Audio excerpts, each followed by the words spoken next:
इमाम हुसैन को इतना प्यार कुरान से, नेज़े पे सर मुबारक चढ़ा हुआ फिर भी कुरान पढ़ रहे हैं। सच बताना, झूठ ना बोलना, अल्लाह के घर में बैठे हो 10 मिनट भी कुरान खोले आज।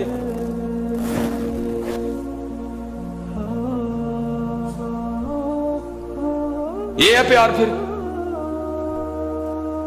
मैं सबील का इनकार नहीं कर रहा, या ये मैं नहीं कह रहा कि सबील ना लगाओ, जरूर लगाओ बेटा, लेकिन इमाम हुसैन को तो कुरान से प्यार था।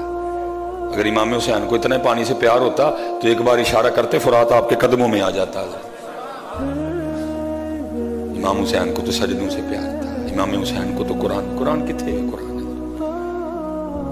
एक और बुजुर्ग फरमाते जब इब्न ज़ियाद लईन मनहूस जहन्नमी के दरबार में इमाम अली मुकाम का सर लाया गया ना, वो कहते मैंने सुना इमाम हुसैन रज़ी अल्लाह तआला अन्हु के होंठों से कुरान पाक की तिलावत की आवाज आ रही थी। मैंने सुना इमाम हुसैन क्या तिलावत, वला तहसबन्नल्लाह गाफिलन अम्मा यामलु ज़ालिमून। मैंने सुना आप तिलावत कर रहे थे।